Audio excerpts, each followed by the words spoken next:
7 miles, 2,000 feet. This reaches it.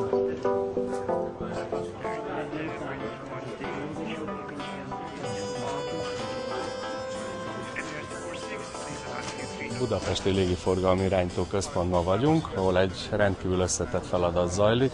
Budapest és tulajdonképpen Magyarország légiforgalmának az irányítása. Itt a hátam mögött, hogyha megnézzük, ez a rész az úgynevezett Parancsnoki híd, ahonnan az egész munkát vezényeljük. Itt vannak a repülésvezetők, a légtérgazdálkodók, illetve az áramlásirányítók. A levegőben nincsenek kijelölt utak, útjelző táblák. A repülőgépek mozgásáért, irányításáért a légiforgalmi irányítása felelős. Az áramlásirányítók vigyáznak arra, hogy a levegőben ne alakuljon ki forgalmi dugó, ne terhelődjön túl a légtér. A repülésvezetőt beosztott munkatársai egyszerűen az egek uraként emlegetik. Ő szabja meg, az adott pillanatban hány irányító felügyelje a légtér forgalmát, azaz hány részre, szektorra kell osztani a légteret ahhoz, hogy egy irányítóra ne jusson 20-nál több légijármű megfigyelése.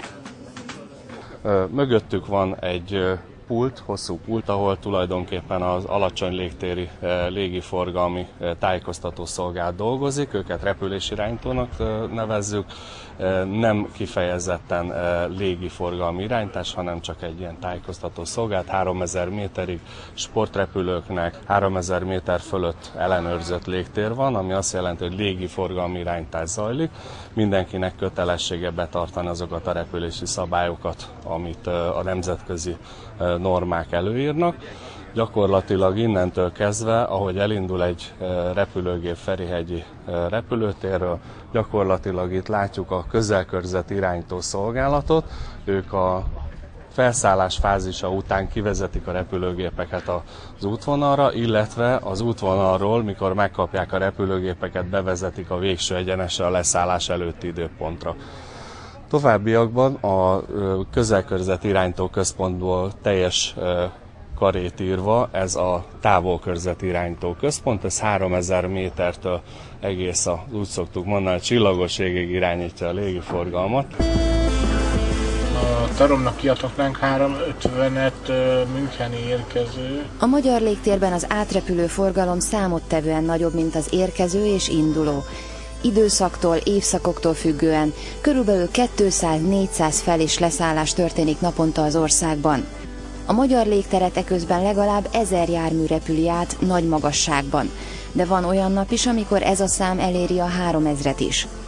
A magyar légtérbe belépőket az országhatártól a távolkörzetirányítók fogadják. Ha a légijármű csak átrepül az ország felett, végig ők segítik útját. Ám ha a jármű úti célja Budapest, 50 mérföldre a repülőtértől már a közelkörzeti irányítók kapják meg a gépet. Ők azok, akik a leszállás előtti időpontig irányítják a repülőt, majd a végső egyenesen átadják a toronyszolgálatnak.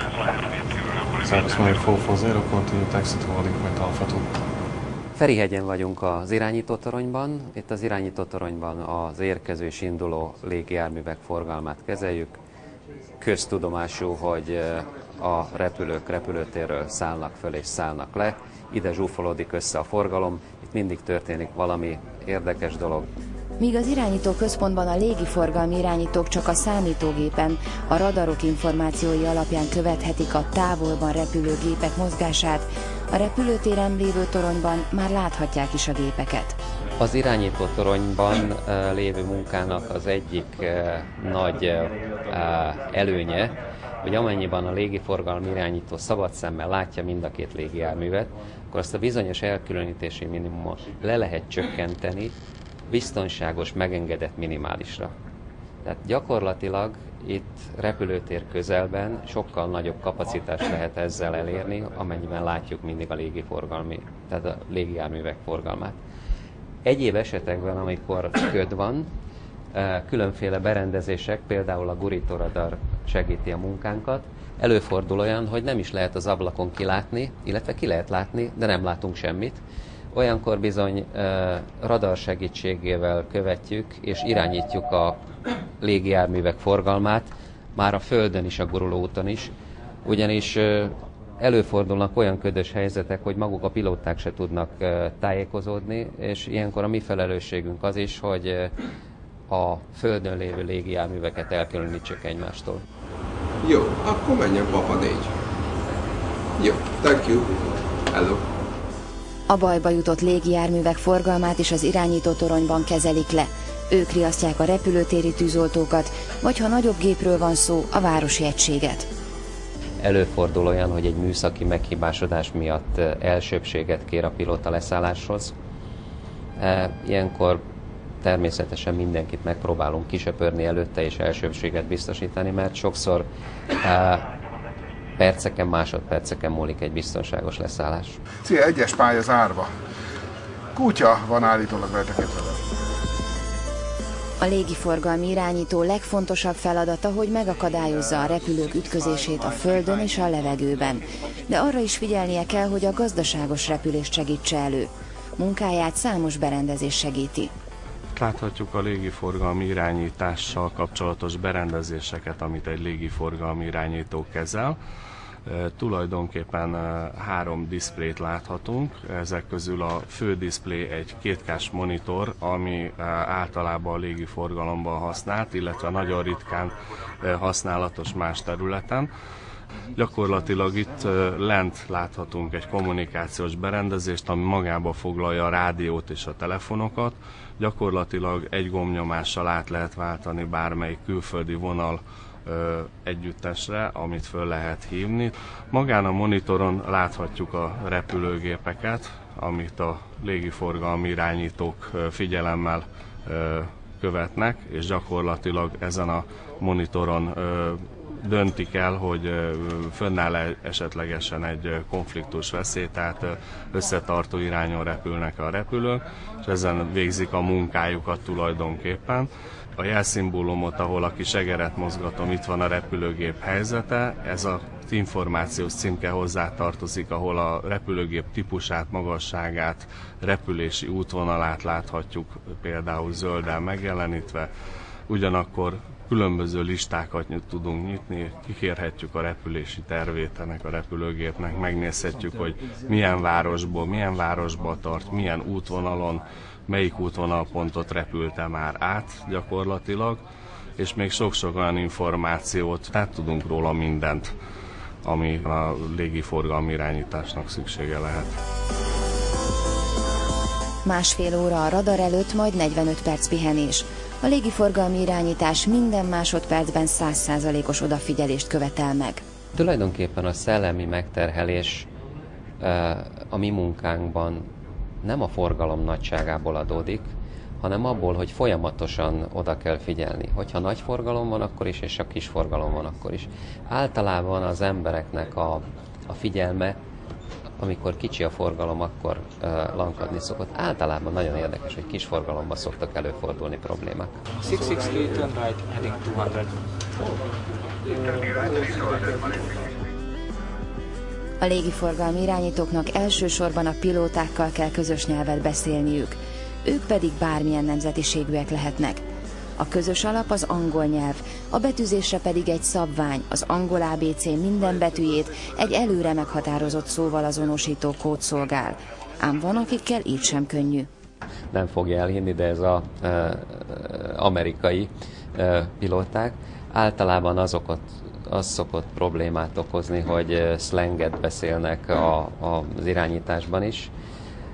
Az irányításnak megvan egy speciális nyelve, az ikaofónia, ami tulajdonképpen egy kicsit műnyelv, talán a hajózás alapjaiból indult, és a célja az, hogy minél jobban érthető legyen a közlemény. Iberia 351 Fortune, left heading 330 for base. Egyszerre általában 15-18 repülőgépet kezel egy légiforgalmi irányító, de előfordul az is, hogy 20 légijárműért felel. A repülők mozgását nem csak síkban, ahogy a monitor mutatja, de térben is látnia kell. Például le kell tudni képeznie a monitoron látott kétdimenziós képet 3 dimenzióvá. Rendkívül jól meg kell, hogy lássa azokat a helyzeteket, ami majd később az életben elé kerül, hogy melyek azok a veszélyhelyzetek, amit előre meg kell, hogy lásson, illetve ki kell, hogy védjen. Megosztott figyelem, így szoktuk mondani, tehát ha valaki beszél hozzánk, közben nézzünk valamit, ez a kettő dolog két különböző információt tartalmaz, ezt tudnunk kell kezelni. 532 contact Airlane 127.65. Tartós és koncentrált figyelem, jó probléma megoldó képesség, magabiztosság, átlagon felüli stressztűrés, csapatmunkára való képesség, magas szintű felelősségtudat, mindez csak néhány a légiforgalmi irányításhoz szükséges tulajdonságok közül. Igaz, ha valaki megállja a helyét, azt a hazai átlagbér többszörösének megfelelő fizetéssel jutalmazzák. A képzés első lépcsője a felvételi teszt. A felvételi teszt egy számítógép alapú teszt, amit el kell végezni, ez egy egész napos számítógépes vizsga. Ezt követi egy angol nyelvi felmérő, egy egészségügyi alkalmassági vizsgálat, egy pszichológiai alkalmassági vizsgálat, és a végén egy szóbeli interjú. És hát itt, ahogy mondtam, úgy durván a jelentkezők 10%-a, vagy talán még annyi sem marad állva, viszont aki sikeresen teljesítette, az elkezdheti a tanfolyamot, és hát ott már kevesebb vagy kisebb arányú a bukás.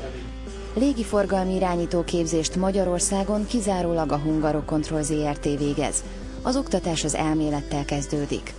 Ez olyan 6 hónap hosszúságú, itt az abszolút alapokról tanulják meg a legfontosabb szabályokat, a rádiótávbeszélő kifejezéseket, meteorológiát, meg minden olyan egyéb tudást, ami szükséges a szakmához.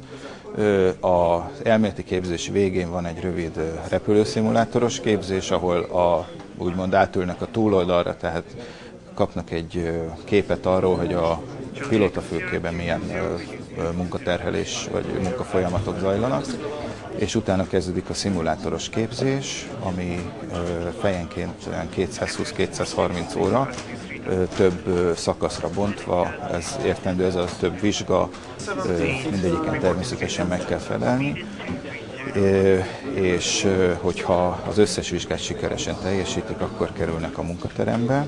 Természetesen a cél az, már csak anyagi megfontolásból is, hogy minél többen fejezzék be a tanfolyamot, mert az irányítóképzés ez rendkívül drága. Arról nem is beszélve, hogy folyamatos munkaerőhiánnyal küzdünk, tehát a gyakornoknak is, meg nekünk is az a célunk, hogy sikeresen teljesítse a tanfolyamot. Van, amire születni kell.